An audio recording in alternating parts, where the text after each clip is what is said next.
특히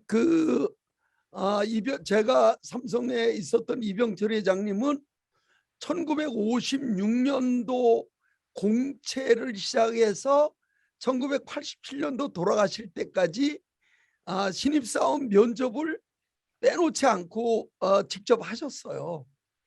그래서 그때 이제 제가 삼성 비서실에 갔더니 이제 내부에서도 너무 회장님이 연로하신데 이 신입사원 면접까지 다 보시기는 어렵지 않느냐, 이런 이제 얘기가 그 전서부터 많이 있었대요.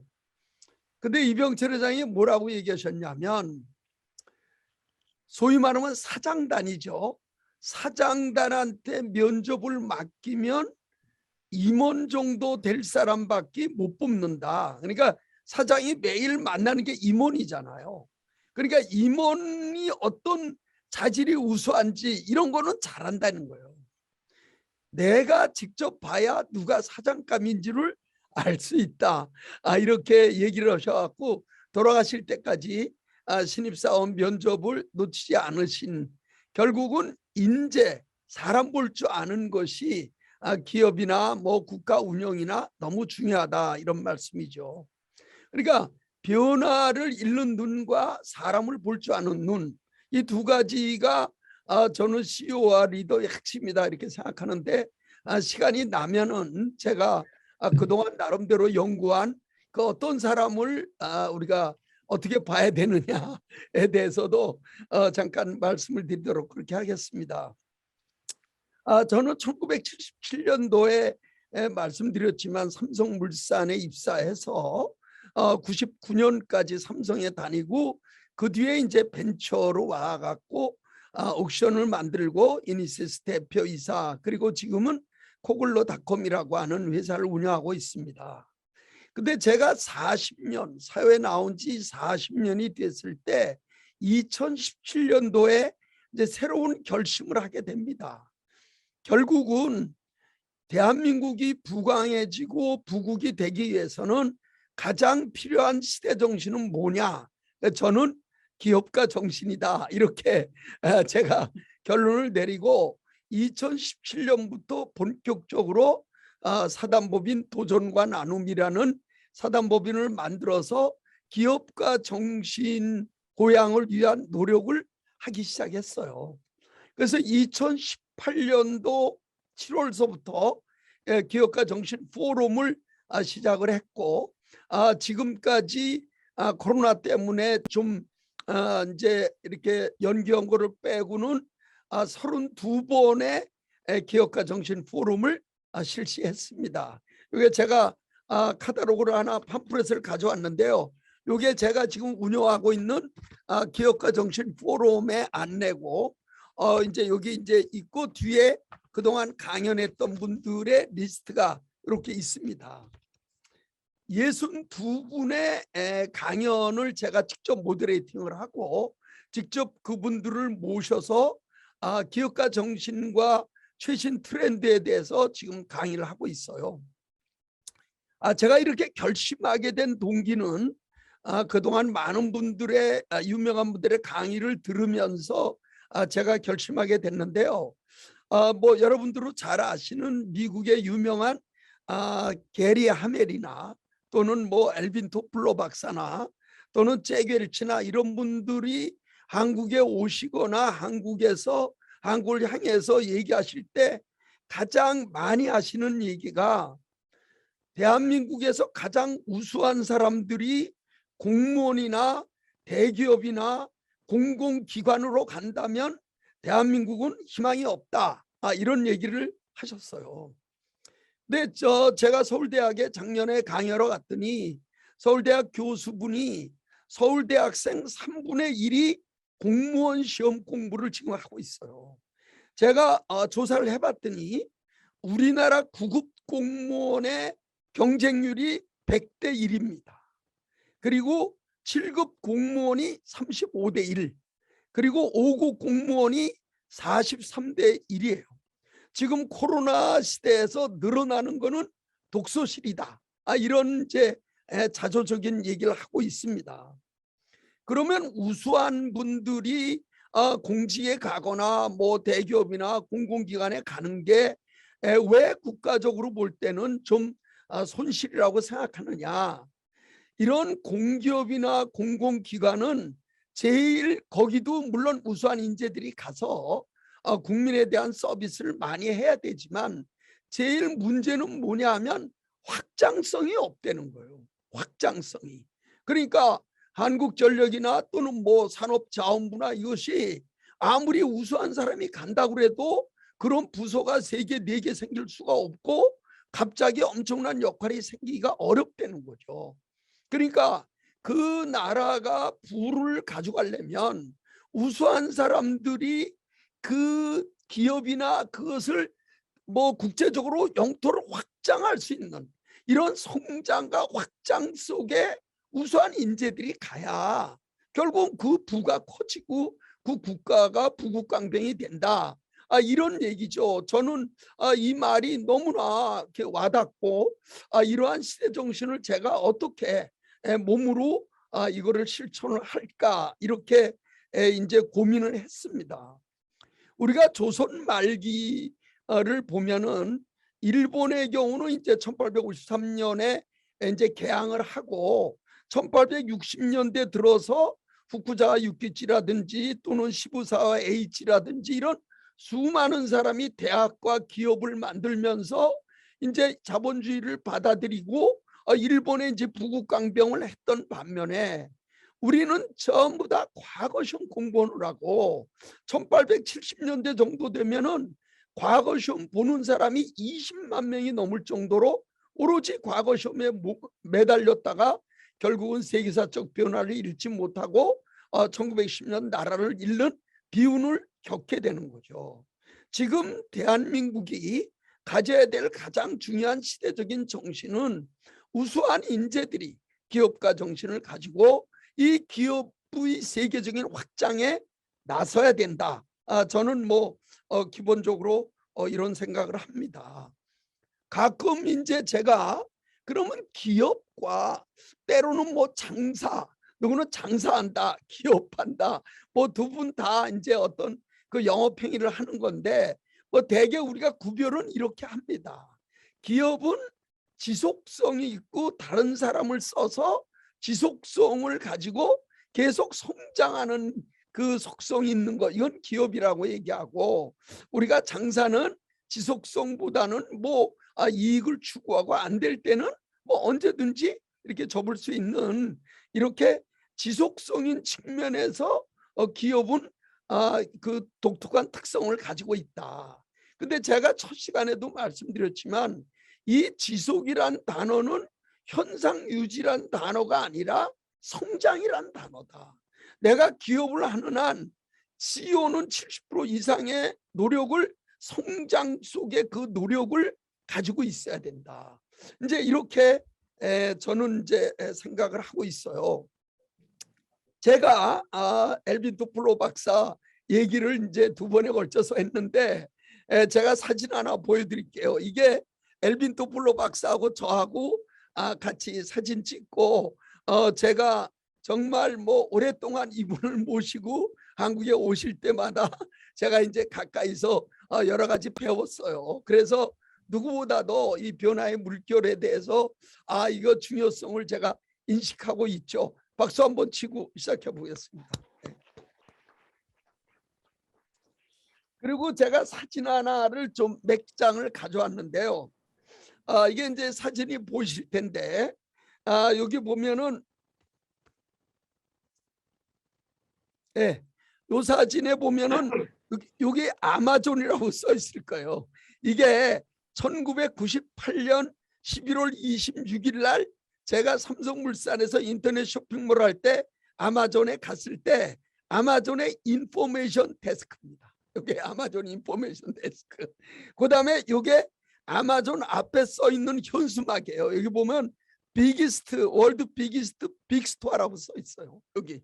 그다음에 여기 보면 지금 요게 그 당시에 아마존의 주 물류 창고입니다. 다 손으로 하고 있었죠. 전부 다 요것도 물류 창고고 요거 다 손으로 하고 있었어요.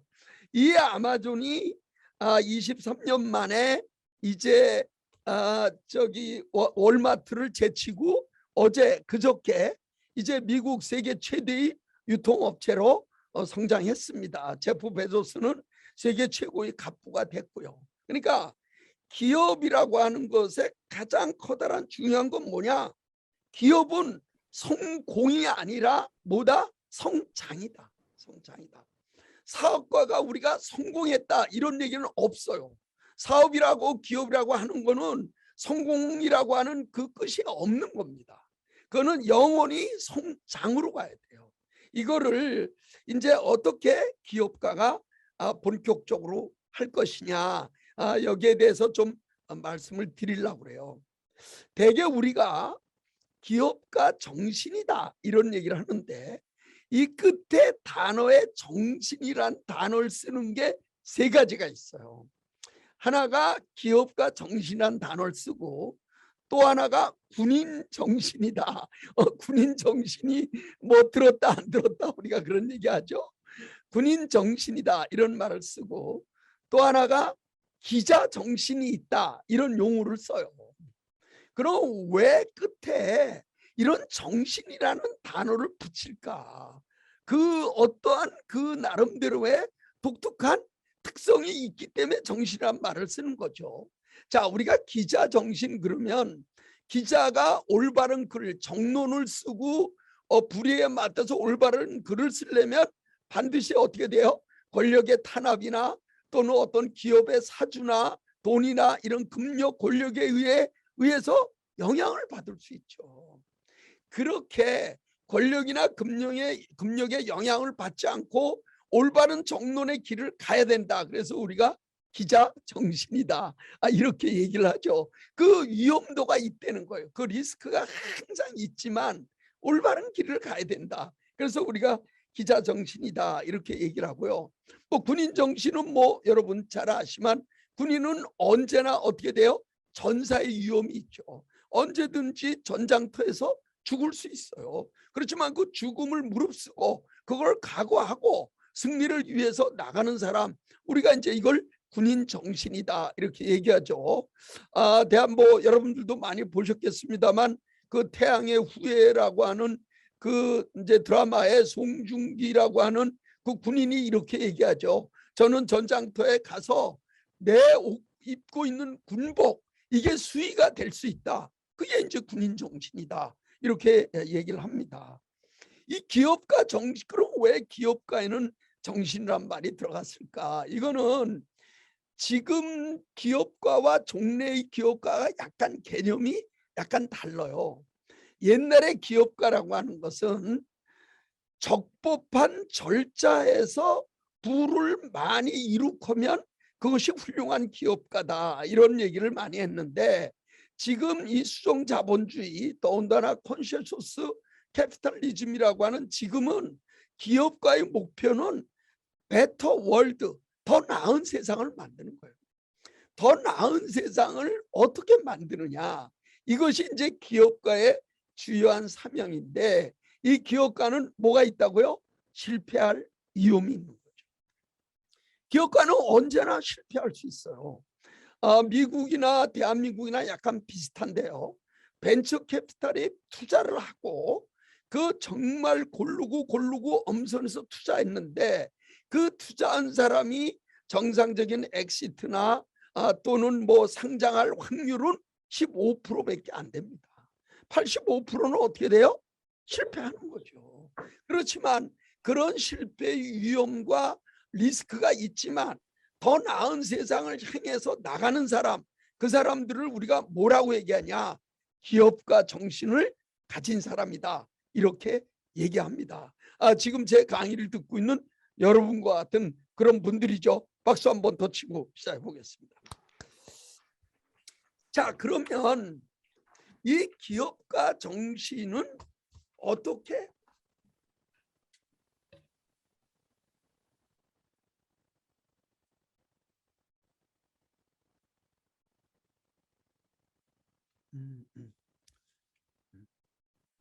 이런 거 있나? 저쪽. 그러면 이 기업가 정신은 어떻게 발현되고 어떻게 이 기업가 정신이 나타나는지 그게 4단계로 제가 말씀을 드리도록 그렇게 하겠습니다. 우선 기업가 정신의 제가 볼 때 출발점인 것, 또 기업가 정신을 가진 사람의 가장 큰 특징 중에 하나는 큐리오시티, 호기심입니다. 그러니까 우리가 이제 뭐 직원들도 보고 많은 스타트업들을 만나지만 이 사람은 기업가가 될 자질이 있다는 첫 출발을 저는 큐리오시티, 호기심이 많은 사람이다 이렇게 생각해요. 여기서 호기심이라고 얘기하는 거는 결국은 큰 변화, 이 트렌드에 대해서 민감한 사람이죠. 대개 이 벤처 기업은요, 거의 어디서 출발하냐면 이 새로운 트렌드에서 출발합니다. 예를 들면 저 같은 경우도 인터넷 세상에 와서 정말 오랜 역사인 삼성물산을 그만두고 새로운 인터넷 세상의 주인공이 되기 위해서 저도 이제 회사를 그만두고 나왔고, 또 모바일 세상에 오자 김범수 같은 분들은 카카오라는 걸 만들고, 또 김봉진 대표 같은 건 배달의 민족을 만들어서 이 모바일 세상에서 이 새로운 기업을 만드는 거죠. 그러니까 기업가 정신의 출발은 어디서 나타나느냐, 이런 새로운 트렌드나 변화에 대해서 호기심이 많은 사람, 이 사람들이 성공할 가능성이 크고 이 사람들이 기업가 정신의 첫 출발이다. 저는 그렇게 생각을 합니다. 그래서 어제도 어느 분들이 이렇게 물어보셨는데, 저는 사실은 거의 1시간에서 1시간 반 정도를 신문 4개에서 5개를 스크랩하고 보고 적고 또 저장하고 합니다. 제가 벤처 기업가로 저는 항상 이런 마음을 가지고 있어요. 내가 벤처 기업가고 기업가 정신을 함양하는 사람인데, 내가 하루에 1시간이나 1시간 반도 이 세상 변화에 대해서 연구하지 않는다면 그러면 나로서 존재 가치는 없는 거 아니야. 저는 이제 항상 그런 생각을 해요. 기업가가 아무리 바쁘고 바쁘다 하더라도 이러한 새로운 변화가 어떻게 오고 있고 또 어떻게 가는지를 최소한 1시간 이상은 매일매일 끊임없이 하나의 루틴으로 연구하는 자세가 필요하다 이렇게 봅니다. 근데 그러면 이 호기심을 가진, 기업가 정신의 출발인 호기심을 가진 사람의 특징은 뭐가 있을까요? 2가지가 있어요. 하나는 이 호기심을 가진 사람은요, 질문이 많아요. 질문. 저는 이 질문이 적은 CEO, 이건 성공하기 좀 어렵다. 저는 이제 항상 그런 생각을 하는데, 질문이 많고 그다음에 2번째로 뭐가 많으냐? 상상력이 뛰어나죠. 상상력이 뛰어나요. 그러니까 호기심이라는 거는 이 작은 새로운 변화에서 자기가 그 집중하면서 과연 이게 나한테 기회가 될까 또는 위기가 될까 이렇게 연구하는 사람들인데, 이 사람들은 새로운 변화가 나올 때마다 물어본다는 거죠. 이게 어디로 가느냐, 전문가한테 물어보고 또 책을 보고 이렇게 끊임없이 질문하는 능력이 굉장히 중요하다. 그러면 예를 들면 올바른 질문을 받으려면 자기 주위에 어떤 사람이 많아야 되겠어요? 그 분야의 전문가인 사람, 또 좋은 어드바이스를 해줄 수 있는 사람, 이런 분들이 많아야 되겠죠. 그러니까 이 질문을 잘하고 질문을 통해서 나 자신이 새로운 변화를 이해하는 이런 것이 기업가 정신에서는 굉장히 중요하다. 질문력을 키워라 이렇게 말씀드릴 수 있고, 또 지난 시간에 제가 굉장히 강조를 했습니다만 끊임없는 이 상상력이 뛰어나야 되죠. A를 A-로 보지 않고 과연 그러면 이러한 상황이 계속될 경우에 요새 이제 대한민국은 인공지능이나 메타버스나 여러 가지 새로운 기술들이 많이 나오는데 자율주행이다. 그럼 그렇게 됐을 경우에 어떤 변화가 오고 또 어떤 세상이 오느냐, 이런 상상력이 뛰어나야 돼요. 그러니까 기업가 정신의 첫 출발은 항상 어떻게 되냐, 질문력이 있고 상상력이 뛰어나야 된다. 그래서 우리가 이병철 회장님을 이렇게 떠오르면요, 이병철 회장님의 트레이드 마크가 뭐냐, 매년 신년 초에는 일본 동경에 가서 이제 계셔요. 거의 한 달 가까이 계시는데, 그러면 그 당시에 1960년 70년도 또 80년도에 왜 동경에 가서 계시느냐, 사실은 동경이 그래도 대한민국보다는 훨씬 많은 정보와 전문가와 또 경제의 흐름과 이런 거를 알 수 있는 데죠. 거기서 이제 많은 비디오나 전문가를 만나 보시면서 질문을 하시면서 어떠한 흐름과 변화가 올 것인가, 그거를 아주 매년 하셨는데, 이런 뭐 기업가의 대표적인 케이스고, 우리가 이건희 회장을 말씀하실 때 항상 얘기를 많이 하죠. 이건희 회장님 사저에는 비디오가 뭐 NHK에서부터 비디오가 어마어마하게 많다. 이분도 엄청 호기심이 많은 분이었어요. 그래서 많은 비디오를 보면서 이런 변화를 파악하는 자세, 이게 이제 기업가 정신의 제일 중요한 출발이다, 이렇게 봅니다. 그러면 이런 호기심에서 새로운 변화를 이해하고 이제 알았어요. 그럼 그 다음 두 번째가 뭐냐면, 큐리오시티의 두 번째가 찬스, 뭐 좀 다른 얘기로 뭐 오퍼튜니티, 기회를 찾아내는 거예요. 그러니까 기업가 정신의 두 번째 단계는 뭐냐, 거기서 뭘 발견하는 거예요? 기회를 발견하는 거예요. 사업 확장이나 새로운 사업에 대한 기회를 발견하는 거죠. 뭐 대표적인 사람이 아마존의 제프 베조스죠. 아마존의 제프 베조스가 1990년대 초에 그 이제 뭐 투자, 이런 그 사모펀드나 이쪽에서 투자 회사에서 투자를 담당했는데, 그 투자를 하려고 그러면은 이제 유망 업종에 투자를 해야 되잖아요. 근데 거기서 자기가 가만히 보니까 인터넷이라는 이런 게 새로 나와서 그 관련된 그 이용자나 이게 폭증하고 있더라. 아, 앞으로 인터넷 세상이 되겠구나. 그래서 이제 뉴욕에 있는 자기 집과 이런 걸 다 팔고 자기 부인하고 마이크로소프트가 있는 시애틀로 와서 이제 아마존을 차리게 되는 거죠. 이 기회를 어떻게 파악할 것이냐, 이게 이제 기업가 정신의 굉장히 그 중요한 문제인데요. 제가 1994년도부터 이제 삼성물산에서 유통이라고 하는 것을 이제 시작을 했는데요. 혹시 뭐 아시는 분도 계시겠습니다만은, 제가 대한민국에서 처음으로 홈플러스라고 하는 할인점을 만들고 시작을 했습니다. 근데 제가 대한민국에서 종합상사가 이런 대형 할인점을 해야 되겠다고 생각한 게 94년 9월인데요. 94년 9월에 이게 대한민국에도 이런 할인점이 되지 않을까? 그때 비슷한 할인점이 이마트라고 있었는데요. 그때 이마트는 하나밖에 없었어요.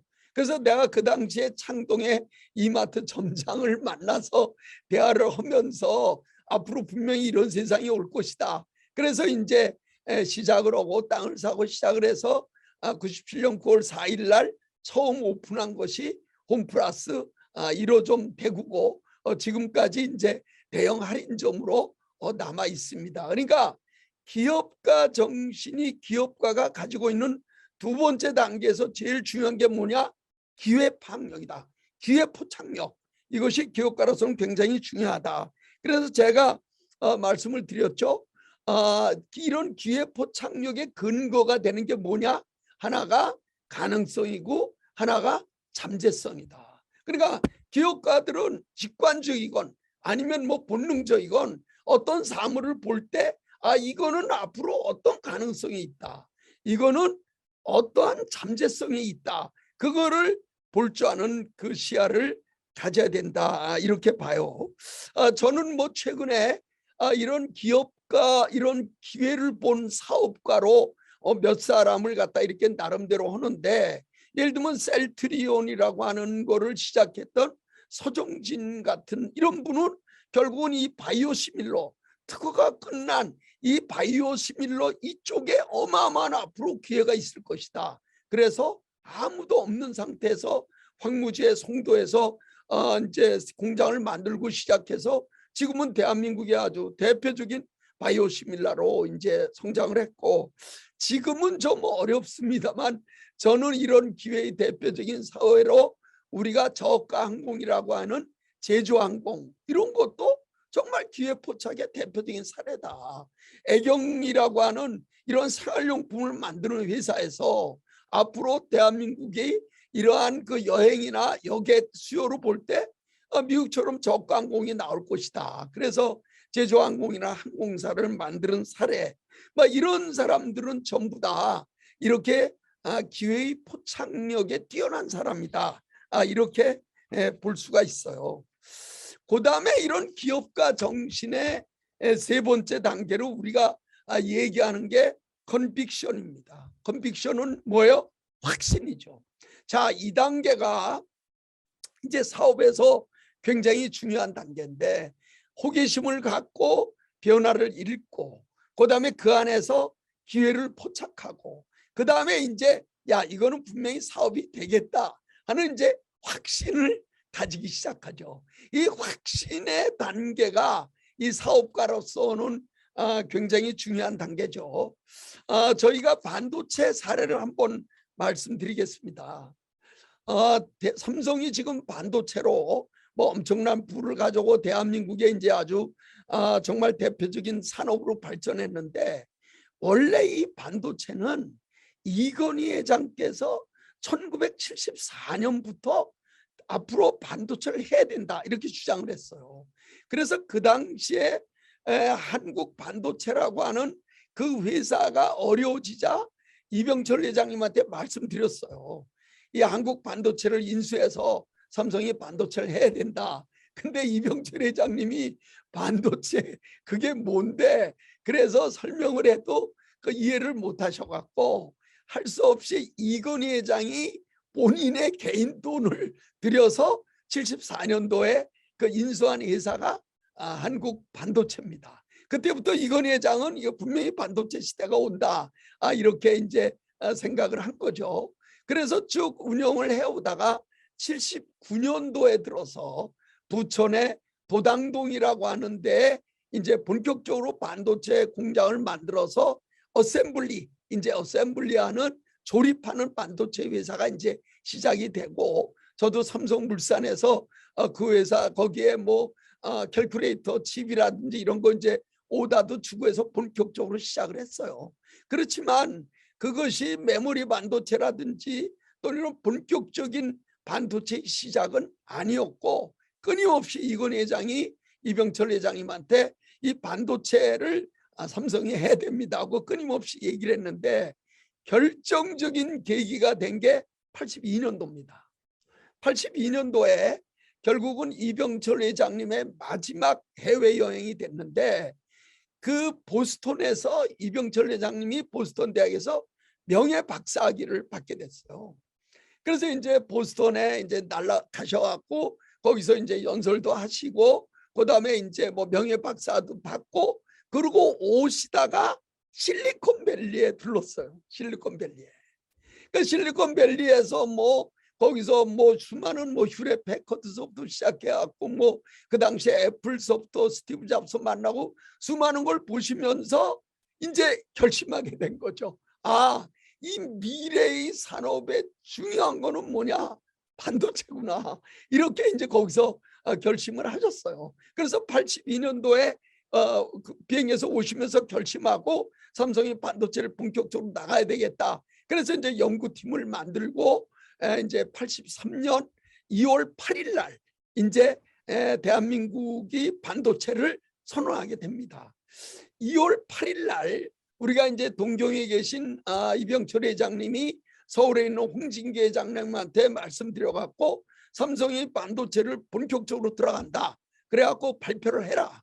그래서 2월 8일 날 이제 발표했는데, 사실은 그 2월 8일이 옛날에 우리가 1919년에 28 동경 선언, 그러니까 우리 기독교 우리 민족 지도자들이 모여서 한 28 선언이죠. 그게 이제 결국은 3.1운동으로 되고, 그게 이제 결국은 4월 13일 날 상해 임시정부까지 이어지는 중요한 날이다. 이제 저희들은 뭐 그렇게 생각해요. 그래서 이병철 회장님이 그날을 정해서 말씀하신 거 아니냐 이렇게 얘기하는데, 우리가 83년도에 이제 64K D램을 만들겠다고 선언을 했을 때 일본의 D램 업체, 메모리 반도체 회사가 한 10개 정도 있었어요. 10개. 그러니까 다 우리 보고 미친 짓이라고 그러고, 다 이게 뭐 반도체 망국론이 나오고, 제가 87년 7월 달에 비서실에 갔을 때 한 달에 300억씩 적자가 나고 막 그런 상황이 왔지만, 이제 이건희 회장님이 가지고 있던 확신, 결국은 앞으로 미래는 이 반도체가 산업의 쌀이고 이것이 대한민국을 먹여 살릴 것이다, 이거는 뭐 변함이 없었죠. 그러니까 이 경영자가 이 기회를 보고 그 안에서 어떤 확신을 가지느냐, 이런 게 이제 굉장히 중요한데, 대개 제가 이렇게 많은 분들을 만나보면 이런 확신이 뛰어난 사람의 특징이 하나 있어요. 그분들이 대개 어떤 분들이냐면 학습 능력이 뛰어나요. 학습 능력이.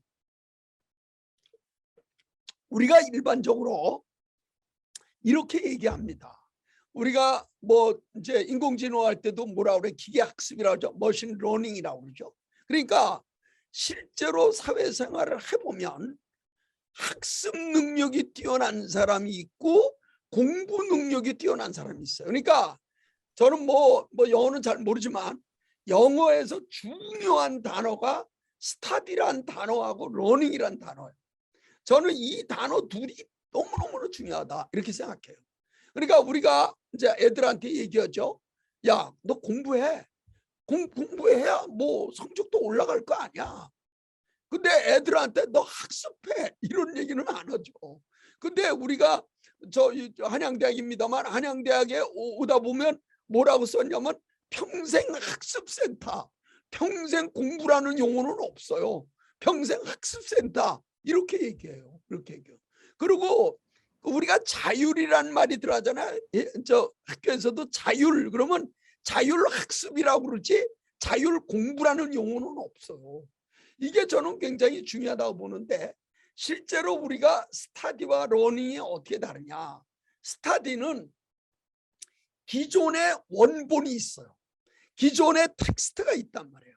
그거를 내가 빨리 습득하고 그거를 내 거로 만드는 거, 그거는 공부라고 얘기하죠. 그건 스타디라고 얘기해요. 근데 러닝이라는 건 뭐냐면 기존의 원전이 있는 게 아니라 현장에서 내가 끊임없이 깨닫고 깨우치면서 내 자신이 올라가는 거예요. 그래서 이 공부 쪽에서는 뛰어난 사람을 엘리트라고 그러고, 이 학습 쪽에서는 뛰어난 사람을 고수라고 얘기해요. 고수라고. 약간 영역이 달라요. 영역이 달라요. 그러니까 이 학교 다닐 때 성적이 좋다, 또는 기억력이 좋다, 암기력이 좋다, 기존에 있는 거를 뛰어나게 자기 거로 만드는 사람들은 기업 영역에는 잘 안 맞아요. 대개 이런 분들은 어디에 맞냐? 행정가, 그 다음에 무슨 뭐 변호사, 그리고 뭐 회계사, 그리고 뭐 이렇게 의사. 과거의 데이터를 내 거로 만드는 사람은 공부에 뛰어난 사람이고, 기업에 맞는 기업가라는 거는 기본적으로 성격이 어디에 있냐면 미래에 있거든요. 미래. 예를 들면 지금 뭐 쿠팡이란 회사가 뭐 시가총액이 6, 70조 하는데 지금 작년에 6,800억 적자 났어. 지금 아직도 적자예요. 그 적자인 회사가 어떻게 시가총액 70조가 되느냐? 미래가치죠. 미래가치. 그러니까 기업가라고 하는 건 기본적으로 어떤 능력이 있어야 되냐면 학습 능력이 있어야 돼요. 매일매일 내가 깨닫고 매일매일 내가 앞으로 발전하는 능력, 이걸 우리가 이제 학습 능력이다. 그러니까 그거는 일정한 시간에 끝나는 게 아니잖아요. 평생을 걸쳐서 저도 지금 70인데 매일 신문 읽고 매일 메타버스 연구하고 매일 한단 말이에요. 그래서 그 앞에 뭐가 붙어요? 평생이란 말이 붙는 거죠. 평생 학습센터다. 이게 기업가로서는 굉장히 중요한 덕목이고 자질이고 능력이다. 그러니까 내가 확신을 가지려면 끊임없이 그러한 전문적인 능력이나 이런 거를 끊임없이 내가 배양해 가면서 이거야말로 여기에 기회가 있고 이거야말로 내가 한번 도전해 볼 만한 것이다. 이렇게 생각하게 된다는 거죠. 그러니까 이러한 확신, 컨빅션은 어디에서 나오느냐? 학습 능력에서 나오고, 그 다음에 이 학습 능력을 기르는 것, 또 현장을 확인하고 과학적으로 조사하고. 그래서 이 확신에서 제일 적이 뭐냐? 이제 아집이죠. 아까 제가 첫 시간에 얘기했던 편견과 그 다음에 선입견이죠. 그래서 이 확신 단계에서 기업가가 둘로 갈라져요. 하나는 뭐냐면 약간 예술가, 그러니까 예술가적 기업가는 성공하기 어렵죠. 그러니까 그 사람들은 뭐냐면 자기가 가지고 있는 신념을, 자기가 가지고 있는 기술을 자꾸만 주입시키려고 해요. 근데 진정한 기업가는 고객이 원하는 거를 내가 어떻게 돼요? 제공하려고 해요. 그러니까 저도 스타트업 찾아온 사람들 보면은 안타까운 사람 많아요. 이게 너무 좋은데, 이 기술이 이렇게 좋은데 왜 이게 안 먹히냐? 그거는 고객 입장에 생각해보면 금방 될 수 있는 문제를 자기가 가지는 기술과 자기가 가지는 확신을 자꾸만 어떻게 돼요? 주입시키려고 그러기 때문에 이런 대부분 기술자들이 이런 사람들이 많고 발명가, 기술자 이런 분들이 많은데 이것은 기업가로서는 성공하기 어렵다. 그래서 기업가 정신을 가지는 세 번째의 자격 요건은 뭐냐? 학습 능력이 뛰어나고 자기 나름대로 확신을 가지는 이런 게 굉장히 중요하다 이렇게 봅니다. 그래서 대개 다시 한번 말씀드립니다. 자, 우선 호기심이 있고 그다음에 뭐가 있어요? 기회 파악 능력이 있고 그다음에 확신을 가지고 이제 본격적으로 이제 사업에 들어갑니다. 그래서 이 사업의 네 번째 단계를 우리가 챌린지다 이렇게 얘기하죠. 이제 도전에 들어가는 거예요. 이제 본격적으로 앞뒤 안 보고 이제 도전으로 들어가는 거죠. 리스크를 품에 안고 이 도전에 들어가게 됩니다. 자, 우리가 이제 사업에 이제 도전에 들어가고 액션에 들어가는데 사업이 어렵죠. 많은 사람한테 어려워요. 사업이 왜 어렵냐? 우리가 골프가 어렵잖아요. 왜 어렵냐? 요소가 많아요. 골프는 뭐 24개 채로 그냥 우리가 일반적으로 골프 봐도 뭐 드라이버, 아이언, 그 다음에 숏게임, 퍼팅 뭐 그냥 간단히 봐도 종류가 4개잖아요. 사업도 구성 요소가 4개예요. 자, 보세요. 자본이 있어야 되죠. 그 다음에 뭐가 있어야 돼요? 창업 동지 사람이 있어야 되죠. 뭐가 있어야 돼요? 제품하고 서비스 있어야 되죠. 뭐가 있어야 돼요? 고객이 있어야 돼요. 그러니까 이 구성 요소가 많단 말이에요. 이 구성 요소 많은 거를 어떻게 잘 조합을 해서 이것이 고객의 경험으로 가서 거기서 이익이 나고 그 회사가 지속되게 한다는 거, 그거는 쉬운 일이 아니에요. 쉬운 일이 아니에요. 그거는. 근데 실제로 최근에 우리가 어떻게 얘기하냐면 내가 이 기업가 정신을 통해서 사업으로 나타나잖아요. 사업으로 나타나는 걸 되게 크게 2가지로 분류해요. 하나가 우리가 뭐라고 얘기하냐면 이노베이션이라고 얘기하고 또 하나가 인벤션이라고 얘기해요. 자, 이건 어떻게 되는 거냐? 자, 우리가 사업이라는 행위를 한단 말이에요. 그걸 통해서 이제 고객을 만나는데 이노베이션이라는 행위와 인벤션이라는 행위가 되는데 이노베이션이라는 거 우리가 잘 알지만 혁신이라는 뜻이에요. 혁신. 그러니까 혁신이라는 뜻은 뭐냐면 기존에 있는 것들을 새로운 가치를 부여해 가면서 새롭게 변화하는 거죠. 이거는 우리가 이노베이션 영역이라고 얘기해요. 이거를 위해서 수많은 기업들이, 예를 들면 A라는 기업이 어떠한 제품을 가지고 있었지만 그거보다 더 낫고 더 퀄리티가 있고, 예를 들면 뭐 휴대폰이다 그러면 A라는 기업이 배터리가 2시간 가는데 난 4시간 가는 거, 6시간 가는 거, 그 혁신을 위해서 수없이 많은 기업들이 노력을 하죠. 기업의 활동에 굉장히 중요한 부분이 기존에 있는 것에 더 고객의 가치를 주기 위한 이노베이션 영역이 있습니다. 그 다음에 또 하나 지금 이제 중요한 영역으로 나타나는 게 인벤션이에요. 자, 이게 이제 결국은 아마존의 제프 베조스가 굉장히 강조하는 부분인데 그 인벤션의 용어도 제프 베조스가 쓰는 거예요. 자, 인벤션이라는 건 뭐냐면 고객이 한 번도 경험한 적이 없어. 그거를 새로운 제품과 새로운 서비스로 고객에게 경험하게 하는 거예요. 그걸 우리가 인벤션 영역이라고 해요. 인벤션 영역. 그러니까 저도 아이패드를 씁니다마는 옛날에 소파에서 인터넷을 보고 그다음에 뭐 문서를 만든다는 거 그거는 불가능한 거예요. 아무리 뭐 미니 노트북으로 한다라도 손을 연결해 갖고 다 거기서 썼지만 스티브 잡스 아니 그렇게 하지 말고 그냥 소파에서 그냥 뭐 이렇게 갖고 다니면서 뭐 할 수 있는 거 좀 없겠냐. 그게 나온 거죠. 그게 이제 새롭게 인벤션 영역으로 나오는데 인벤션 이 영역이 어제 제가 강조했던 어떤 영역이에요? 상상력의 영역. 상상력의 영역. 그러니까 내가 지금 여러분들이나 저나 내가 아는 기업에 있어서의 영역은 크게 두 가지다.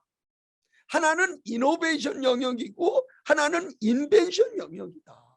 그러니까 CEO가 직원들한테 질문하거나 지금 우리 회사를 갖다가 평가하거나 내년도 계획을 세우거나 할 때 항상 물어봐야 되는 덕목이 두 가지. 하나가 어디가 어느 정도 우리가 이노베이션이 돼 있느냐. 그 이노베이션의 절차가 지금 어디까지 돼 있느냐. 이걸 물어봐야 돼요. 이걸 물어봐야 돼요. 그다음에 우리는 어떤 제품을 인벤션해서 고객에게 새롭게 제공하고 고객에게 새롭게 다가가느냐. 그걸 물어봐야 돼요. 그 두 가지의 축이 새로운 기업가 정신의 핵심 축이고 이것이 현실로 나타나는 것을 우리가 기업 활동이다. 이렇게 얘기하는 거죠. 박수 한번 치고 하겠습니다. 자, 그러면 제가 이제 뭐 한 44년 됐는데 제가 생각하기에 그럼 과연 이런 기업가 정신의 발현으로 이제 기업에 대한 새로운 도전이 이제 일어나는데 여기서 그냥 몇 가지 제가 느낀 점 몇 가지만 좀 설명을 드릴게요. 우선 우리가 이렇게 얘기합니다. 창업자의 아이디어에서 사업이라고 하는 거는 고객이 경험하게까지 하는 거. 이게 사업이다. 제가 그런 말씀을 어제 했어요. 근데 그 창업가의 아이디어와 생각 또는 호기심 또는 기회라고 생각하는 것이 이게 이제 확신 단계로 넘어가서 챌린지 액션 단계로 넘어가는데 내가 처음 가지고 있던 생각이 내가 이제 제품으로 변하는 제품으로 이어지는 단계까지 그대로 갈 확률이 여러 사람이 여러 교수가 연구했는데요. 25%예요. 25%. 그러니까 이게 밤에 쓴 연애 편지하고 똑같아. 아침에 읽어보면 어떻게 돼? 야, 내가 어떻게 저녁 때 야 저거 보냈으면 큰일 날 뻔했다. 그거 똑같아. 그러니까 기업가 정신에서 굉장히 중요한 정신 중에 하나가 피보팅이에요. 피보팅. 이 확신 단계에서 나오는데 내가 처음에는 A라고 생각했지만 현실적으로 계속 시장 조사하고 확신을 가져오는 단계에서 75%가 어떻게 돼요? 그 비즈니스 모델이나 그게 바뀐다는 거예요. 바뀐다는 거예요. 이거를 인정해야 돼요. 이거를 인정하지 않고 계속 이걸 고집보는 사람은 예술가나 이런 사람들 그건 사업가가 안 됩니다. 사업가가 안 돼. 이게. 그래서 처음에 플랜 A에서 이제 구체적으로 가는 플랜 B로 가는 시작되는 게 75%다. 그러니까 사업가는 어떻게 해? 초기에 뭐가 많이 일어난다? 피보팅이 많이 일어난다. 이거를 제일 먼저 여러분들이 꼭 생각해 주시기 바랍니다. 그 다음에 제가 저도 큰 실패를 한번 겪어서 빌딩 하나 정도 이렇게 날린 적이 있는데 두 번째 제가 사업보거나 지금까지도 갖고 있는 생각 중에 하나는 스타트 스몰이죠. 작게 시작합니다. 사업은요. 사업의 진정한 의미는 키우는 거예요. 사업은 크게 시작하는 게 아니에요. 그래서 우리가 다 미국에서 뭐라고 얘기해요? 차고에서 시작했다. 다 그런 얘기잖아요. 저는 그 이유가 있는 거예요. 사업은 스타트 스몰, 작게 시작해라. 내가 1억을 가지고 있으면 1,000만 원짜리부터 시작해라. 이 1,000만 원짜리가 문제가 나도 어떻게 돼요? 9천만 원이 남아 있잖아요. 근데 이 실패해서 엄청나게 배웁니다. 실패해서 배워요. 그러니까 어떻게 돼요? 그 다음 또 1,000만 원짜리 할 때는 훨씬 어떻게 돼요? 성장하게 돼요. 그래서 제가 지난번에 얘기했지만 대개 실리콘밸리에서 3번 실패하고 4번째 성공하는 사람이 많다. 그러니까 사업이라고 하는 거는 성장시키는 거지, 사업은 크게 생각하거나 화려하거나 뭐 시장을 일거에 장악하는 게 아니다. 그래서 스타트 스몰, 작게 시작해라, 이렇게 말씀을 드리고 싶고요. 또 하나 지금 이제 나온 중요한 이론 중에 하나가 사업은 항상 1등 자리에서 시작해라, 이런 얘기를 해요. 그러니까 내가 어떤 사업을 하면 그 규모가 크건 어떻든 간에 내가 하고 있는 그 영역에서는 내가 1등이다. 1등을 만들어 놓고 시작을 하는 거죠. 1등을 만들어 놓고. 이 동네에서 여기선 이게 내가 1등이야. 그 1등을 만들어 놓고 그 베이스에서 사업을 키워나가는 것. 이게 이제 진정한 사업이다. 이런 얘기를 많이 하고요. 그 다음에 창업 동지가 이제 필요하죠. 이거 뭐 당연히 최소한 2명이 있어야 돼요. 제가 어제 얘기했죠. 아이디어를 구체화시키는 사람, 구체적으로 나온 아이디어를 고객의 경험을 갖게 하는 사람, 반드시 2 파트는 있어야 돼요. 그 한 사람이 다 할 수 없어요. 그거는 사업이라는 건 구성 요소가 많기 때문에. 그러니까 아무리 적어도 2명이, 아무리 적어도 뭐 스티브 잡스하고 뭐 위지니아, 그다음에 뭐 저쪽에 빌 게이츠하고 폴 알렌 다 둘 이상이에요. 2 이상. 혼자 사업에 성공이라는 건 불가능해요. 혼자는 장사는 돼도 사업이나 기업은 불가능해요. 이 최소한 2이 있어야 돼요. 근데 현재까지 우리가 나온 이론을 보면 가장 그 창업 동지 중에 약간 동업하고 동지는 다릅니다. 동업은 이익을 얻기 위해서 모인 사람들이고, 동지는 그 뜻을 실현하기 위해서 모인 사람들이에요. 그러니까 예를 들면 내가 누구랑 동업한다 그러면 첫 달서부터 모든 개 수입과 지출이 트랜스페런트 해야 돼요. 아주 투명해야 돼요. 그게. 그래서 그 동업자와 그 숫자를 같이 어떻게 돼요? 같이 보고 같이 이해해야 돼요. 근데 동지는 이거는 처음부터 이익을 보려고 하는 사람이 아니라 우리가 가지고 있는 뜻을 구현하려고 하는 사람. 약간 달라요. 달라. 그러니까 이 동지 영역에 동업이 잘못 들어오면 엄청나게 엉클어집니다. 엉클어져요. 이게. 그러니까 그거를 잘 구별을, 내가 누구랑 동업한다 그러면 뭐 첫 달부터 수입 지출 명확하게 제시해 줘야 돼요. 그거를 야 내가 알아서 할게, 넌 좀 이따 돈 벌면 너한테 줄게, 그건 불가능해요. 그건 동업에서는 안 되는 거예요. 나중에 다 싸울 거예요. 근데 동지는 뭐냐면, 창업 동지라는 거는 뜻을 같이 하는 거야. 야 우리가 이걸 한번 해보자. 어제 저한테 찾아온 그 스타트업 어느 친구가 뭐냐면 이 불면증, 이 수면을 잘하게 만드는 그러한 그 이제 기구를 가져와서 저한테 1시간 동안 자문을 받고 갔는데 그게 언제 터질지 어떻게 될지 그거 모르죠. 그렇지만 5명이 지금 하고 있는데, 야 우리가 모든 사람이 잠을 잘 자는 푹 자는 세상을 만들자. 5명이 지금 하고 있어요. 어제 와갖고 저도 자문을 해줬는데, 그러니까 동지는 동업하고는 다른 개념이야. 근데 현재까지 나타난 이론을 보면 이 동지에서 가장 성공하는 케이스가 뭐냐? 회사 동료. 회사 동료. 그러니까 내가 회사를 다니다가 나오면서 창업을 하잖아요. 반드시 옆에 내 데리고 나와요. 혼자 나오면 안 돼. 혼자 나오면 안 돼. 데리고 나와야 돼. 지금 제가 이것 때문에 대한민국에서 벤처 기업이나 이런 걸 많이 조사를 해봤는데요. 이 회사 동료 4명 이상 데리고 나온 애들은 다 성공했어. 다 성공했어.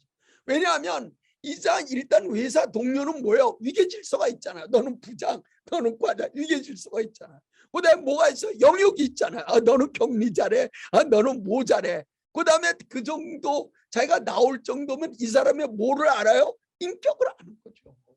그러니까 회사 동료랑 같이 나와서 했을 때가 제일 성공률이 높다. 뭐 사내 벤처 같은 것도 같은 개념이죠. 네이버, 뭐 인터파크, 다 회사 동료들이 나와서 한 것들이죠. 그래서 이 창업 동지는 직장 동료가 제일 성공률이 높고, 그다음에 이제 미국의 MBA가 활성화됐으니까 이런 MBA 경영대학원 동기들, 뭐 같은 동료들이 이제 성공률이 높다 이렇게 보시면 되고, 그다음에 이제 그 우리가 이제 스타트업들 이제 그 컨설팅 오면서 많이 느끼는 게 이 기업이라고 하는 거 있죠. 이 기업의 진정한 의미는 뭐냐? 그걸 이제 가끔 설명을 하는데, 기업은요, 기업이 이익이 난다는 거는 어떤 행위가 일어나야 되냐? 반복적인 행위가 일어나야 돼. 그러니까 내가 사업을 하는데 오늘 한 거 다르고 내일 한 거 다르고 모레 한 거 다르잖아요. 그거는 사업이 아니라 용역이에요. 그거는 축적이 안 됩니다. 용역이에요. 할 때마다 다 새로운 그 소스가 들어가야 돼요. 사업이, 진정한 사업이라는 건 뭐냐면 똑같은 일이 계속 반복돼 갖고 일어나는 거예요. 반복돼 갖고 일어나다 보니까 어떻게 돼? 생산성이 높아지고, 그 다음에 어떻게 돼요? 내가 들어가는 코스트가 적어지고, 그러면서 거기서 이익이 나는 거예요. 그럼 내가 기업가 정신을 갖고 기업을 할 때 나는 어떤 일을 가지고 끊임없이 반복적으로 해서 고객이랑 다가갈 거냐, 이게 굉장히 중요한 거죠. 이게 굉장히. 그러니까 우리가 사업으로서 이제 본격적으로 스타트한다 안 한다는 기준은 뭐냐면 끊임없이 반복적인 일을 하는 행위가 있느냐는 거예요. 있느냐는 게. 그게 아니라 그때그때 뭐 이 사람 만났을 때 그거 맞춰주고, 그건 뭐 우리가 사업이 아니는 거 아니면 그건 용역의 개념이지 사업의 개념은 아니다. 그래서 지금 이 시대 제3의 물결에서 이 사업의 개념으로 얘기할 때 최고의 왕자가 누구냐? 플랫폼이 되는 거예요. 플랫폼. 그러니까 제가 22년 전에 옥션이라는 걸 만들었지만 그 지금은 막 수만 배, 수백 배 지금 커졌죠. 그렇지만 인원이 늘어난 거는 해봐야 세네 배밖에 안 돼요. 그 플랫폼 안에서 어떻게 돼요?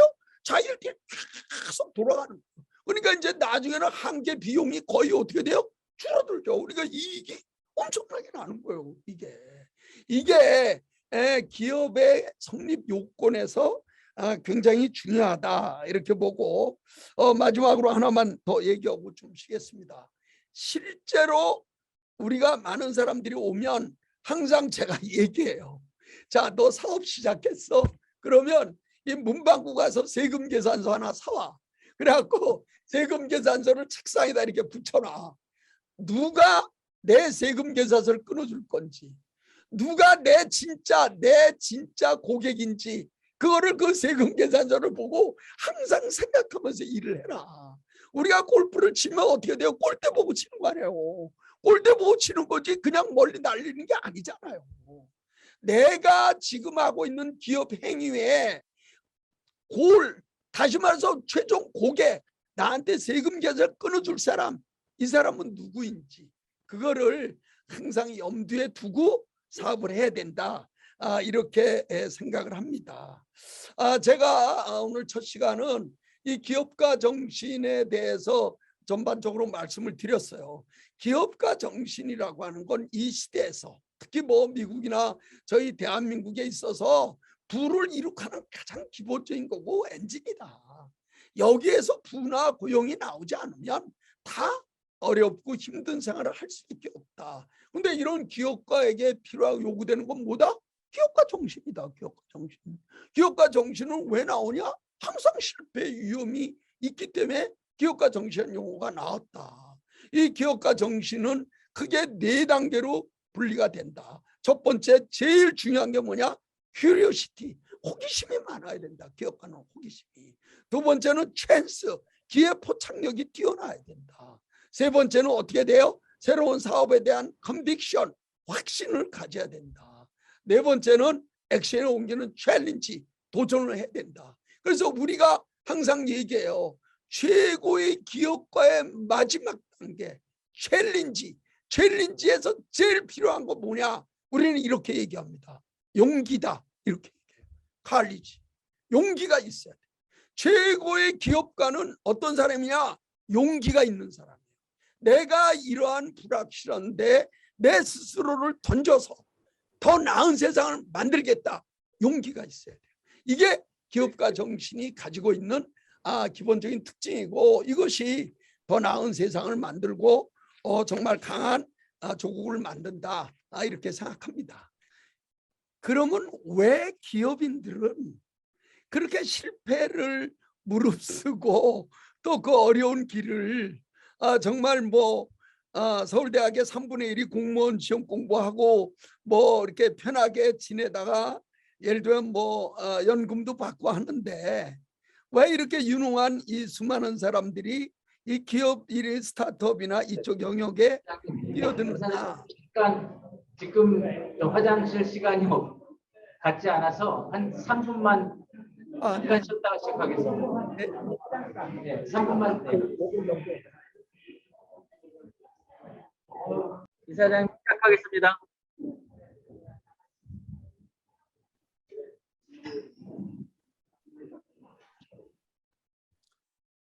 네, 이금용입니다. 박수 한번 더 치고 해보겠습니다. 네.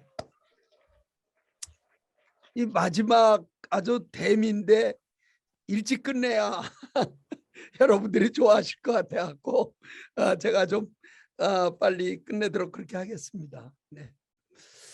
우리가 이제 제가 기업가 정신에 대해서 말씀을 드렸는데요. 그럼 기업가들은 그런 실패를 안고 이제 소위 말하면 이제 기업을 하는데, 그럼 그 안에 뭐가 있길래 기업이 물론 돈을 버는 이런 행위가 중요하냐, 뭐가 있길래 그렇게 기업에 대해서 계속 기업가들이 노력을 할까? 그냥 저 혼자 생각을 해본 건데요. 그 기업 활동 안에 뭐가 있냐? 인생의 행복이 있다는 거예요. 그 인생의 행복이 있기 때문에 그거를 맛본 사람들은 더 기업적으로 열심히 하려고 노력을 한다. 저는 이렇게 생각을 해요. 저희도 이렇게 철학이니 문학이니 가끔 이렇게 책을 봅니다마는 톨스토이라고 하는 그 정말 러시아의 대문호죠. 수많은 책을 쓰고 수많은 경험을 했는데, 톨스토이하고 도스토옙스키가 인간의 행복에 대해서 두 가지를 얘기했어요. 그러니까 톨스토이는 인간이 어느 때 행복하냐, 인간이 정말 행복할 때는 성장을 느낄 때라는 거예요. 내가 이만큼 성장했구나, 내가 이렇게 커졌구나, 내가 이렇게 자랐구나, 그거를 느낄 때 인간은 진정한 행복을 느낀다는 거예요. 도스토옙스키는 인간이 언제 행복을 느끼냐, 자유롭다고 느낄 때 느낀다는 거예요. 그래서 도스토옙스키는 자유, 톨스토이는 성장, 이게 아주 그 행복론에 중요한 건데, 저는 좀 톨스토이 쪽에 가까워요.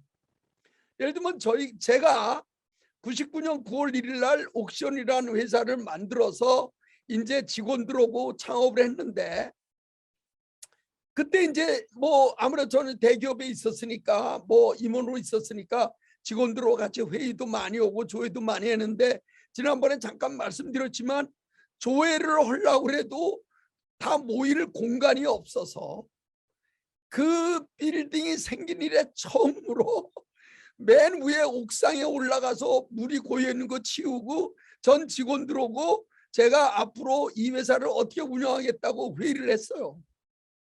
근데 지금 그 직원들은 어디서 근무하고 있냐? 대한민국 최고로 좋은 역삼역에 우리가 얘기하는 스타시티에서 3계층에서 근무하고 있어요. 우리가 기업가로서 최고의 즐거움은 뭐냐? 성장을 느끼는 거예요. 내 사옥을 가졌을 때, 새로운 제품을 내놨는데 고객의 반응이 좋을 때, 또 상장할 때, 이때 인간은 엄청난 행복을 느낀다는 거예요. 이걸 갖다가 그거는 기업가만이 느낄 수 있는 행복이다. 그래서 기업가들은 끊임없이 엄청나게 많은 부가 있음에도 불구하고 이 성장이라고 하는 이쪽에 계속 이제 매진을 하고 있다. 그래서 저도 뭐 이제 그 딸이 이제 뭐 사위가 있고 다 그런데 아직 뭐 애는 없습니다만 제 친구들 보면요, 휴대폰에 딱 휴대폰 제 첫째 화면이 다 손주 손녀예요. 얘들이 잘하는 거, 얘들이 커가는 거 보면서 야 금영아 이제 얘 말이야 말해, 할아버지 말해.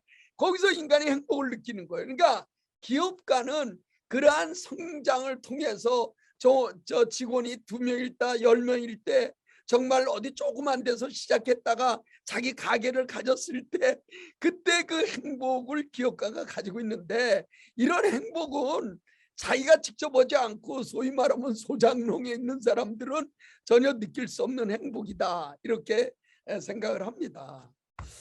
그 다음에 기업가가 가지고 있는 또 하나의 행복의 특권은 뭐냐? 나눔이죠. 나눔이에요. 저는 이 부분이 굉장히 중요하다고 생각해요.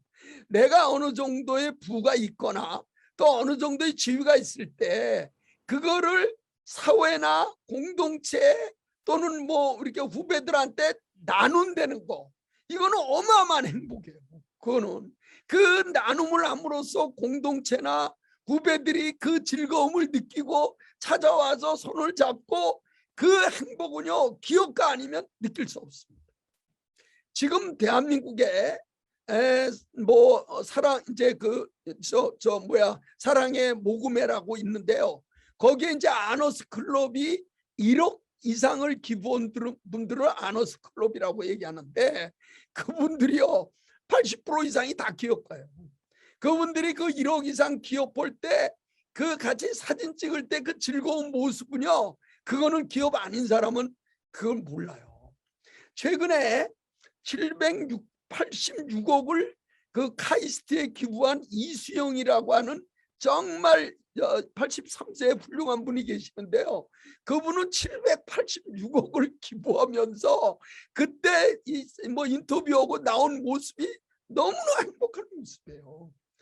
나눈다는 거, 기부를 한다는 거, 이것은 기업가가 가지고 있는 기업가 정신의 정말 중요한 덕목이다. 저도 뭐 3년째 도전과 나눔 뭐 월급 없이 3년째 재능 기부하고 봉사하고 열심히 하고 있습니다. 그래도 한 번도 저는 힘들다거나 정말 60명의 강사를 섭외해서 하고 있지만 느낀 적 없어요. 너무너무나 우리 회원이나 스타트업들이 좋아할 때마다 그 느끼는 행복, 이것이 기업가가 가지고 있는 또 하나의 실패의 위험을 무릅쓰고 도전을 하지만 또 하나의 큰 행복, 일반 사람은 느낄 수 없는 것은 성장과 나눔이라고 하는 행복이다. 이것은 기업가가 가지고는 고귀한 정신이다. 저는 이렇게 생각해요. 박수 한번 더 치고 하겠습니다. 네. 자, 그러면 마지막으로 이 기업가 정신의 최고 단계를 이룩한 이 세 분을 말씀드리고 이 기업가 정신 얘기는 오늘 끝내겠습니다. 제가 직접 제 세대에 직접 제가 모시고 또 보고 또 해왔던 세 분인데요. 한 분이 이병철 회장이고 한 분이 정주영 회장이고 한 분이 김우중 회장입니다. 자, 저희가 삼성에 들어갔을 때 제일 먼저 삼성의 경영 이념이라는 게 있어요. 삼성의 경영 이념에 제일 먼저 나오는 게 뭐냐? 사업 보국이랍니다. 그러니까 사업을 통해서 국가에 보답을 한다. 국가가 이렇게 나에게 준 거, 우리에게 기업 활동을 하게 준 거, 내가 국가를 위해서 사업을 통해서 보답한다.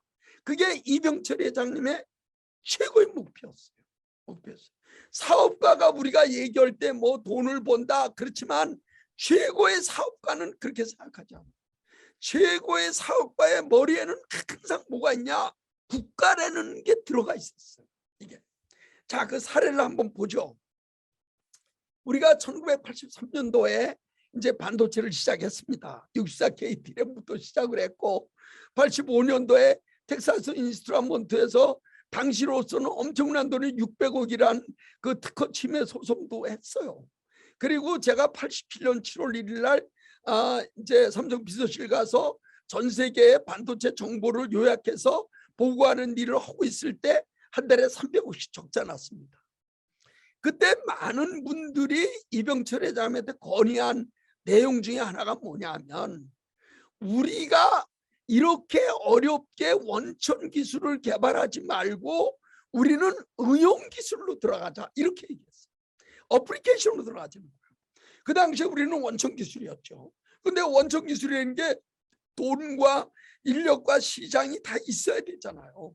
근데 그 당시에 뭐 85, 6년도에 뭐 국내 시장이라고 그래봐야 아직 뭐 굉장히 작을 때고, 그리고 뭐 인력도 뭐 거의 없을 때인데 이렇게 힘들게 우리가 이 원천 기술을 개발하고 여기에 이렇게 적자가 나야 되느냐, 이렇게 이병철 회장님한테 많은 교수들과 많은 전문가들이 얘기했을 때 제가 직접 들은 겁니다. 제가 뭐 육서를 직접 들은 건 아니고 그 당시에 직접 말씀하신 거를 제가 직접 들은 건데, 이병철 회장님이 이렇게 얘기했어요. 뭐라고 얘기했냐면, 영국이 증기기관 하나로 산업혁명을 일으켜서 3, 400년 동안 세계의 중심 국가가 됐는데 왜 대한민국이 반도체로 세계 최고의 국가가 될 수 없느냐. 우리가 원천 기술을 가지고 있지 않으면 카피 기술도 비싸게 살 수밖에 없다, 이렇게 얘기했어요. 그러니까 항상 말씀하실 때 뭐가 들어가 있냐? 국가가 들어가 있는, 국가가. 이 반도체라는 걸로 우리도 3, 400년 가는 북의 국가를 만들자, 그 생각이 가지고 있는 게, 이 반도체로 매출이 얼마 일어나고 그다음에 뭐 1등이 되고 그 생각은 없었어요. 우리가 원천 기술을 가지고 있지 않으면 카피 기술을 그것도 비싸게 살 수밖에 없어. 무슨 어플리케이션을 하라는 거야. 그 정신이 오늘날 삼성 반도체를 만들고 정말 대한민국 최고의 제품과 반도체가 가지고 있는 파급 효과는 이루 말할 수 없는 거죠. 지금 뭐 중국이 뭐 저기 하는 게 다 삼성 반도체 아니면 뭐 중국 제품이 움직일 수 있습니까?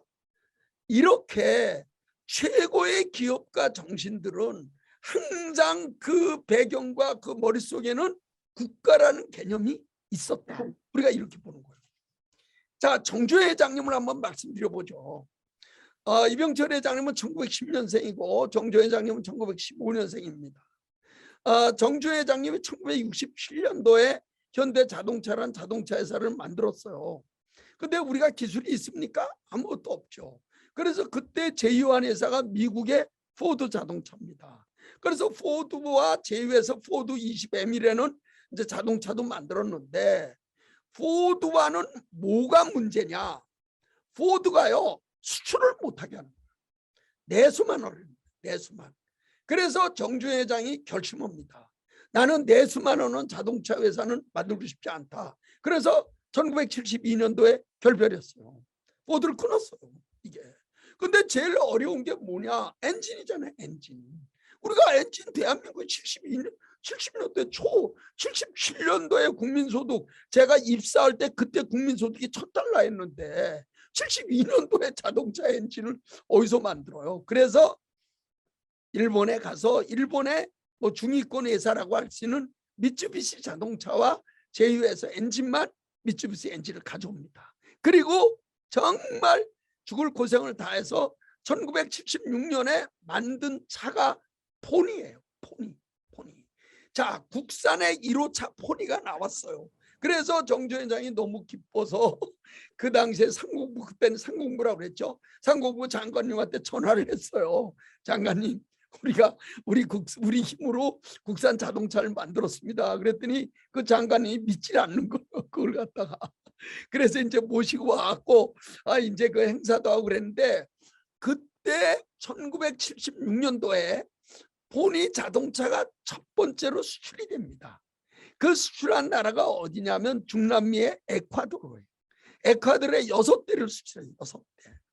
그랬더니 중남미 시장은 어디가 잡고 있어요? 미국이 잡고 있잖아요. 미국의 완전히 하청 뭐 나라다, 이렇게 볼 수가 있는데, 미국 자동차 회사들이 긴장해서 대한민국이 차를 만들어서 중남미에 수출해? 이거 그냥 놔두면 안 되겠네? 이렇게 생각한 거예요. 그래서 1977년 5월 달에 스나이더라고 하는 주한미 대사가 정주영 회장을 조선호텔로 부릅니다. 불러서 이렇게 물어봐요. 현대가 독자 모델을 만들었다죠? 네, 그렇습니다. 폰이라고 우리 국산차를 만들었습니다. 에콰도르에 수출했다죠? 네, 그렇습니다. 앞으로 반응이 좋아서 좀 늘어날 것 같습니다. 그랬더니 스나이더 대사가 정주영 회장을 향해서 뭐라고 그랬는지 아세요? 야, 독자 모델 포기해. 내가 당신이 원한다면 GM이나 포드에 얘기해서 당신 공장 다 돌려줄 테니까 독자 모델 포기해. 이렇게 협박했어요. 그때 정주영 회장이 일어나면서 스나이더 대사한테 얘기한 내용이 뭔지 아십니까? 내가 건설로 버는 돈 다 난리는 안 있어도 나 이거 포기 못해. 그리고 문 확 닫고 나왔어요. 나오고 그 현대자동차 전 임원들을 소집했습니다. 그때 정주영 회장이 뭐라고 얘기했냐? 이렇게 얘기했어요. 자동차라고 하는 것은 우리가 메이드 인 코리아로 자동차를 만들었다는 것은 그 나라 국기다. 이렇게 얘기했어요. 그러니까 메이드 인 코리아 된 자동차가 해외에서 돌아다니는 거는 대한민국의 태극기가 돌아다니는 것과 똑같다. 그거를 나보고 포기하라고? 나는 무슨 일 있어도 포기할 수 없다. 그러나 자기가 느끼기에 미국의 압력이 워낙 크기 때문에 미국 시장은 쉽게 열어줄 것 같지 않다. 현대에 대해서. 그러니까 미국을 빼고 다른 나라에 대해서 더 우리가 적극적으로 수출을 하자. 그게 정주영 회장이었어요. 그래서 사실은 우리가 1976년에 에콰도르 수출했는데 미국에 처음 현대자동차 수출한 게 1986년도입니다. 10년 동안 미국이 견제해서 안 열어줬어요. 그렇지만 이분은 절대로 굴하지 않았어요. 최고의 기업가 정신이라고 하는 것은 항상 그 뒤에 국가가 있어요. 그래서 이분이 이제 올림픽을 유치하잖아요. 올림픽 얼마야 그 올림픽 됐어요. 그러니까 올림픽에 뭘 줘야 돼요? 선수촌을 줘야 돼요. 선수촌. 그 선수촌이 이제 아파트를 짓는 거예요. 그러니까 사람들이 다 이렇게 얘기했어요.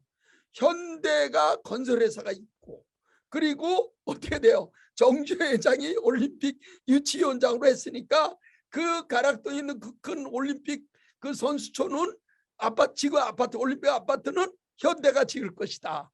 근데 정주영 회장이 이렇게 얘기했어요.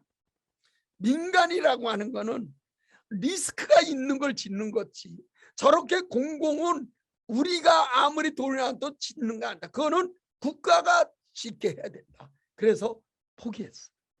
그게 우리가 정주영 회장님이 이제 그 뒤에도 뭐 북한섭도 어마어마한 일을 많이 하셨지만 최고의 기업가 정신은 항상 국가라는 것이 그 뒤에 있다 이렇게 보고요. 마지막으로 이제 저희들은 항상 생각하는 분은 김우주 회장님이죠. 지금 뭐 제가 여기는 안 가져왔습니다만 제 집에 제 공부방에 김우주 회장님의 1939년도 1983년도 그 이제 기사가 걸려 있는데요. 제가 이 하나 가져왔는데요. 제가 이 신문 스크랩을 이렇게 시작을 했는데 이게 언제부터 이 신문 스크랩을 시작했냐? 1983년도부터 시작했어요. 그러니까 지금 한 38년 정도 이렇게 했죠. 전부 다 이때 저희들이 신문 스크랩 해갖고 할 때 최고의 스타 가장 우리가 존경했던 분은 김우중 회장입니다. 자, 이분은 1989년 8월에 쓴 책 유명한 책이 있죠. 세계는 넓고 할 일은 많다. 정말 최고의 베스트셀러인데 제가 종합상사맨으로서 전 세계에 가고 또 뭐 헝가리, 체코 가면 가는 곳마다 김우중 회장님의 흔적이 남아 있어요.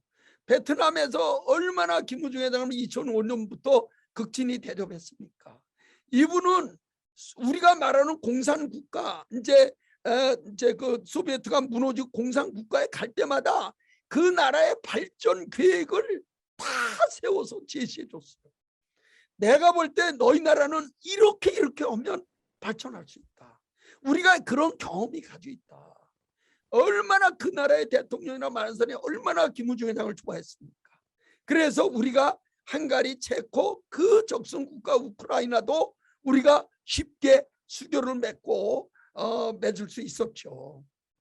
사실 제가 입사했던 1977년, 78년도, 80년도만 해도 일본에서 한국 주재원이 가잖아요. 아파트를 안 줬습니다. 왜? 김치 냄새, 된장 냄새 난다고 아파트 주민들이 다 안 했어요. 지금은요, 일본 편의점에 다 한국 김치 팔고 있습니다. 그러한 노력들이 우리가 이 기업인들이 가지고 있었던 대한민국을 만든 것이다. 그러니까 제가 볼 때는 이 기업가 정신이야말로 정말 지금 이 시대에 대한민국을 한 단계 더 올릴 수, 3만 불에서 5만 불, 10만 불로 올릴 수 있는 엔진이다. 저는 막 그렇게 생각을 해요. 그래서 어떻게든지 이 젊은 기업가들을 키우기 위해서 우리가 노력을 해야 된다. 그렇게 생각하고 제 오늘 기업가 정신 강의는 이걸로 마치도록 하겠습니다. 박수 한번 더 부탁드리겠습니다. 자, 이제 한 10분 정도 이렇게 좀 뭐라 그럴까 제가 이제 나이도 있고 또 44년간 현장에 있으면서 겪은 이제 정식 강의는 이제 이걸로 끝내고 겪은 사람 보는 법, 또 어떤 사람을 만나느냐 이런 거에 대해서 조금 좀 말씀을 드리도록 그렇게 하겠습니다.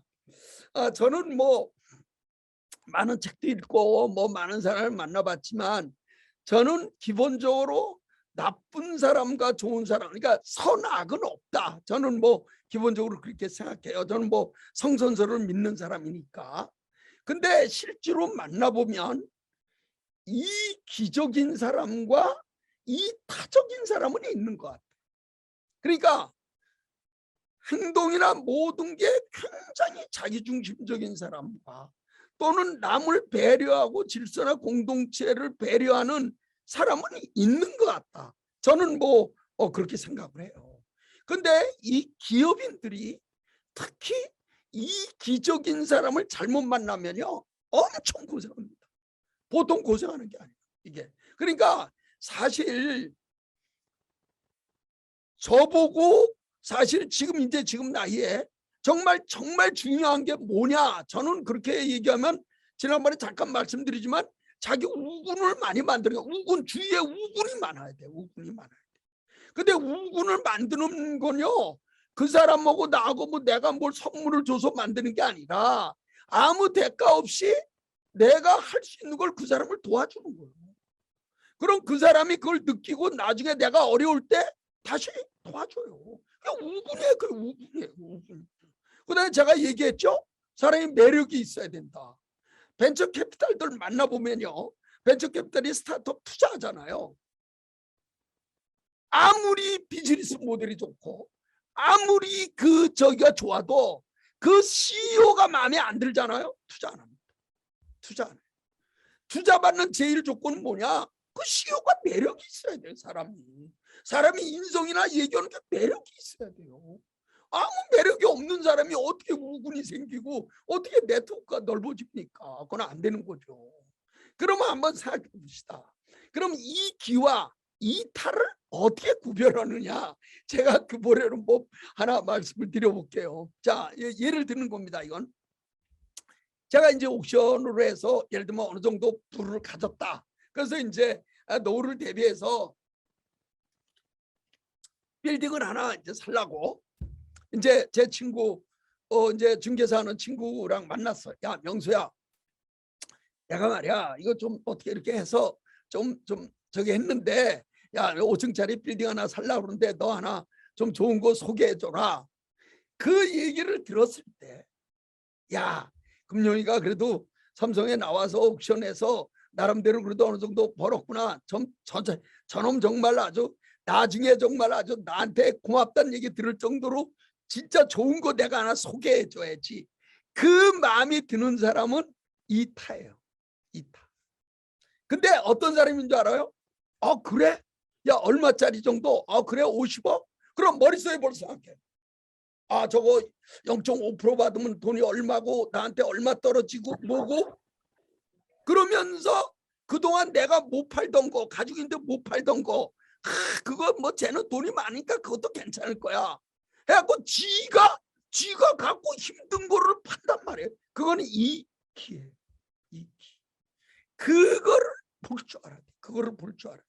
이 사람이 이 사람을 도구로 생각하느냐 아니면 사람을 목적으로 생각하느냐, 그거를 구별을 못하면서 좋은 사람을 만난다, 그건 불가능합니다. 불가능합니다. 예를 하나 더 들어볼까요? 참, 이제 제 친구가 이제 상가가 하나 있었어요. 상가가. 근데 이제 상가도 가격이 오르잖아요. 그 처음에 1억에 들었어요. 1억에.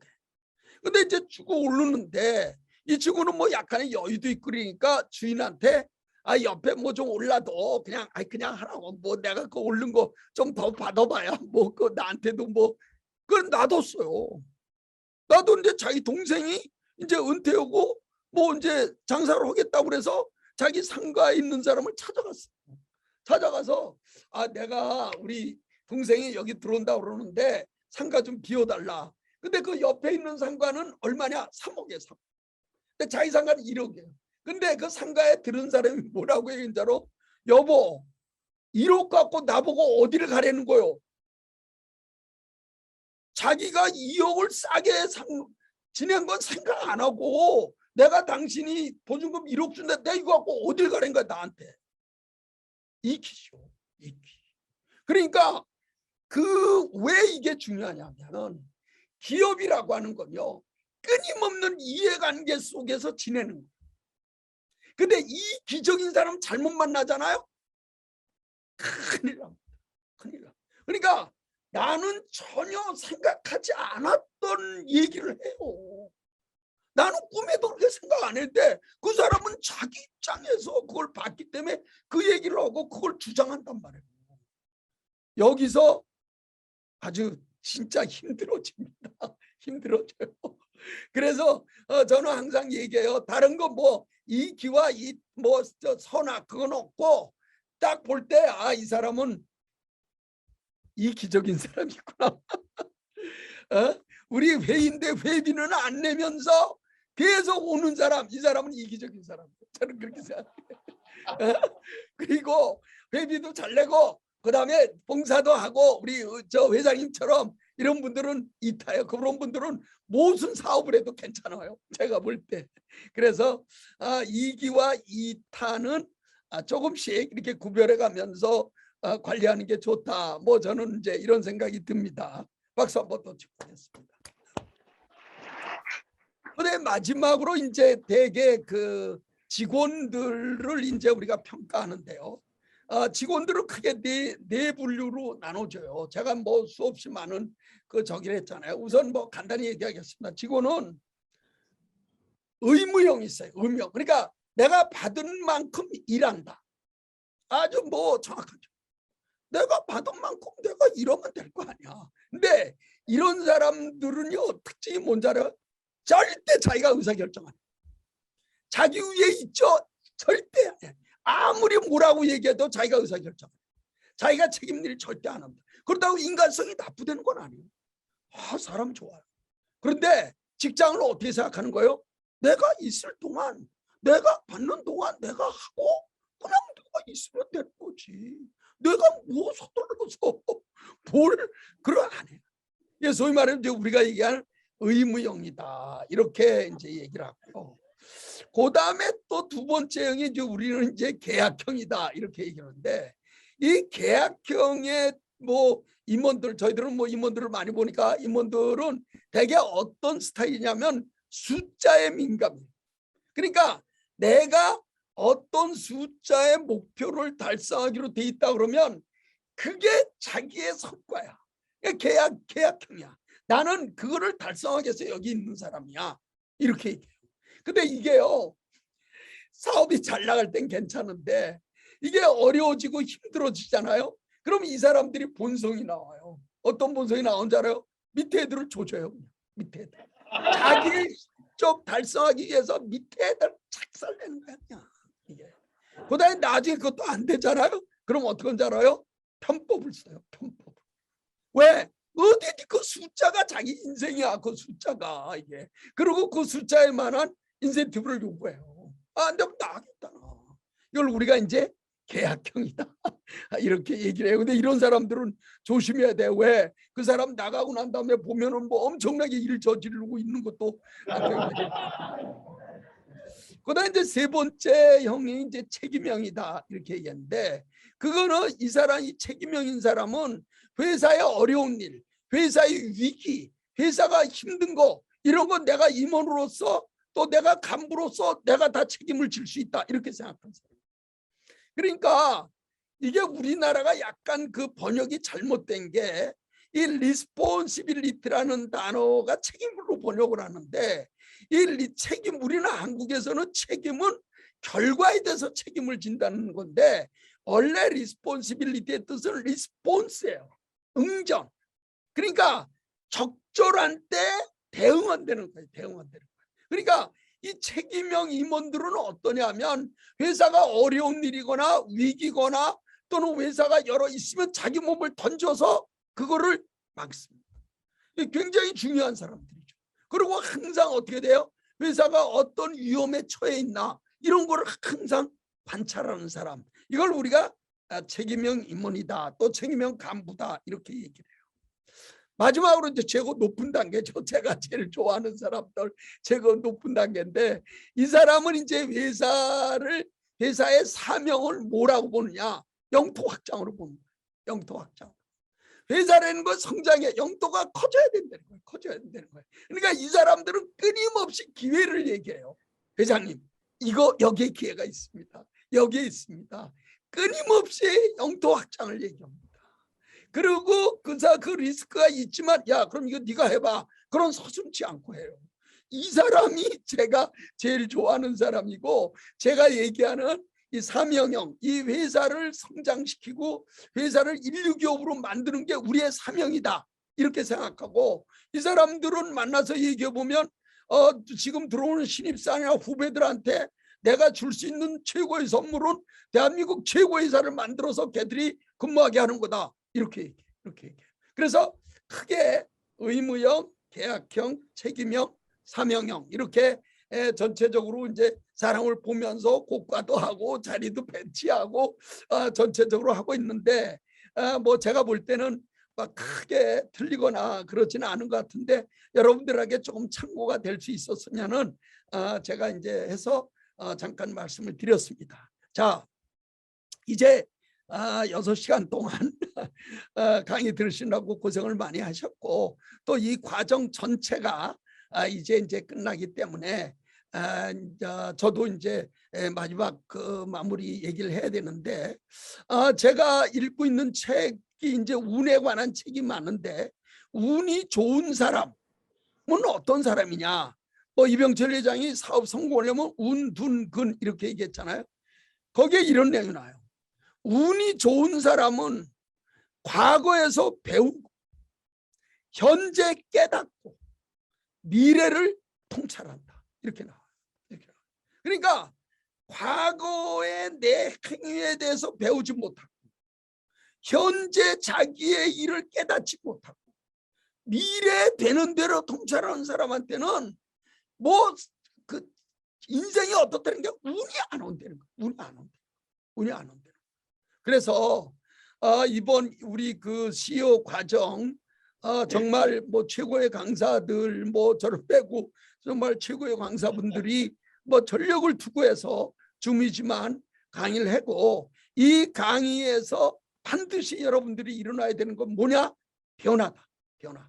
이 강의를 끝내면서 나는 어떤 변화가 앞으로 일어날 것이고 그 변화를 통해서 내가 어떻게 성장할 것이냐, 그거를 꼭 생각하시고, 단순한 교양, 단순히 많이 알았다, 단순히 좋은 얘기 들었다 이런 걸로 끝나지 않았으면 하는 마음에 말씀드리고 제 강의를 마치겠습니다. 고맙습니다.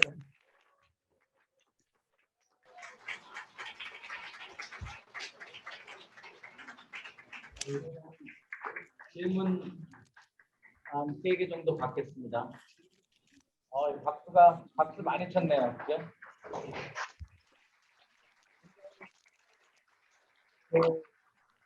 여기는 진짜 해보는 것 같아요. 우리 전기에 없었던 또 강연을 들을 수 있어서 강의가 아니고 굉장히 좋은 것 같고, 일단 질문 있으시면 빨리, 갈 길이 멀기 때문에 네. 이쪽으로 나오셔서, 왜냐하면 이쪽으로 오셔야지 들으시기 때문에 카메라를 보고 여기. 네, 네. 예, 안녕하세요, 회장님. 네. 너무너무 잘 들었고요.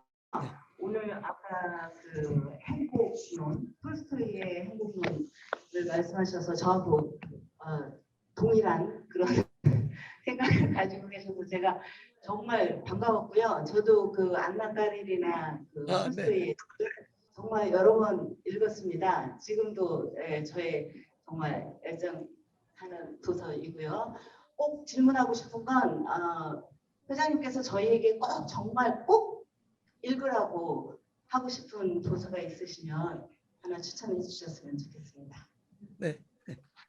네, 저는 이제 여러 책을 많이 읽었지만 이렇게 제 인생에서 제일 지금은 이제 그 책이 절판이 됐는데 나온 책은 노만 V. 필 박사의 적극적 사고방식이라는 책이 절 많이 읽었고요. 그 다음에 그분이 또 쓴 책에 Enthusiasm Make Difference라는 책이 있어요. 대한민국에서 열의 있는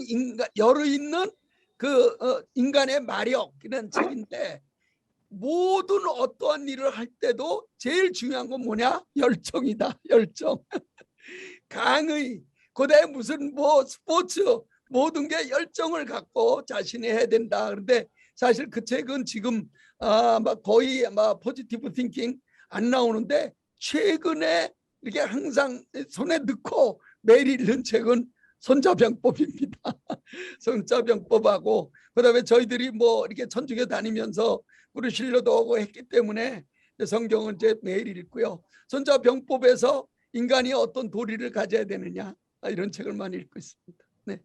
감사합니다. 또 한 분 질문 받겠습니다. 네, 크리스틴 파야기. 카메라 보시고. 네, 감사합니다. 네. 선생님. 네. 아까 정지영 회장님 말씀 그거 네네. 할 때 저는 좀 물었어요. 왜냐하면 우리 약한 나라 그 서러움 같은 게 느껴져서, 저도 이제 대학교 때 외교관 되고 싶어서 이제 디플로마시 공부했는데, 저희가 외국에 살면 더 이제 더 애국자가 되거든요.